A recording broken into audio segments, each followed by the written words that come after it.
Good morning. এখন বাজে সকাল 11টা আর দিনটা ছিল ডিসেম্বরের 20 তারিখ। সকাল সকাল রেডি হয়ে গেছি কর্তাগিন্নিতে বেড়াতে যাওয়ার উদ্দেশ্যে।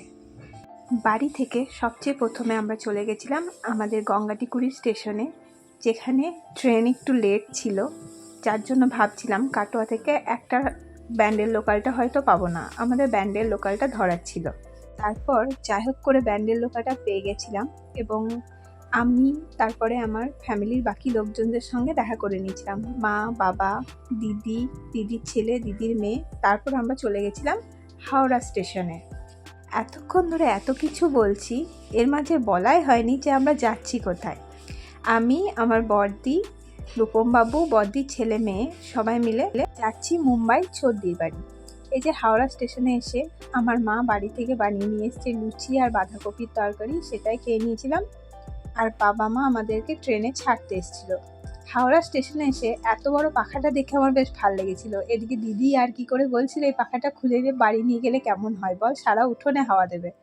তারপরে আমাদের ট্রেন এসে গেছিলো হাওড়া মুম্বাই মেল, যেটা টাইম ছিল সন্ধ্যে 7:40। সে আমাদেরকে ট্রেনে উঠিয়ে দিয়ে আমার মায়ের খুব মন খারাপ হয়ে গেছিলো, কারণ আমরা সবাই চলে যাচ্ছিলাম, মা এখানে একা হয়ে গেল। বাবা বাইরে থেকে বারবার বলছিল ব্যাগের খেয়াল রাখিস, সবার খেয়াল রাখিস, যেটা বাবা মায়ের স্বাভাবিক চিন্তা হয় ছেলে মেয়ে বাইরে বেরোলে। তারপর আমরা সবাই আমাদের সিটে ঠিকঠাকভাবে বসে গেছিলাম এবং আমাদের ট্রেন ছেড়ে দিয়েছিল তার গন্তব্যের উদ্দেশ্যে। আমরা ট্রেনে পেয়েছিলাম দুটো আপার সিট আর দুটো মিডিল সিট। আপার সিট দুটোতে আমি আর রূপমবাবু ছিলাম, আর মিডিলের দুটোতে একটাতে ছিল দিদির ছেলে আর একটাতে দিদি আর দিদির মেয়ে। দিদির মেয়ের জন্য হাফ টিকিটই কাটা হয়েছিল, ওর জন্য কোনো সিট নেওয়া হয়নি, কারণ ও একা থাকতে পারবে না বলে, ওর মায়ের সাথেই ছিল, যেহেতু ও ছোটো ছিল। তারপরের দিন সকালবেলা মানে 21শে ডিসেম্বর ঘুম থেকে উঠে ট্রেনে বসেছিলাম, রূপমবাবু মুড়ি খাচ্ছিল, এদিকে দিদি ঘুম থেকে উঠে ব্রাশ ট্রাশ করে আবার শুয়ে পড়লো, কারণ আর কোনো কাজ ছিল না।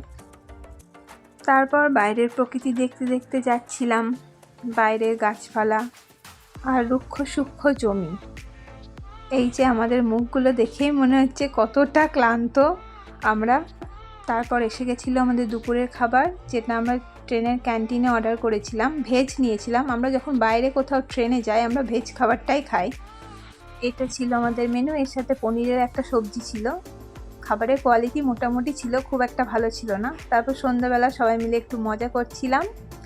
তারপর আবার রাত্রে খাওয়া দাওয়ার পর সবাই সবার জায়গায় শুয়ে পড়েছিলাম, কারণ সকালে উঠেই আমাদের নামতে হবে। এদিকে আমাদের ট্রেন ছিল লেট, আমাদের নামানোর কথা ছিল ভোর 4টায়, নামিয়েছে সকাল 8টায়। তারপর জামাইবাবু এসেছিলো আমাদেরকে স্টেশন থেকে নিতে। তারপর আমরা জামাইবাবুর গাড়ি করে চলে এসেছিলাম দিদিদের বিল্ডিংয়ে। এইদিকে দিদি বারবার ফোন করছিল কত দূরে আছিস আর কতক্ষণ লাগবে, সে ব্যালকনিতে দাঁড়িয়েছিল আমাদের জন্য। পরে গাড়ি পার্কিংয়ে রেখে লাগেজ নিয়ে আমরা চলে এসেছিলাম ঘরে যাওয়ার জন্য। দিদির ঘর ছিল 6th ফ্লোরে। তারপর লিফটে করে আমরা চলে এলাম ঘরে। ঘরে এসে সবার সাথে দেখা হয়ে খুব আনন্দ হচ্ছিল, কয়েকটা দিন সবাই মিলে আনন্দ করে থাকা হবে।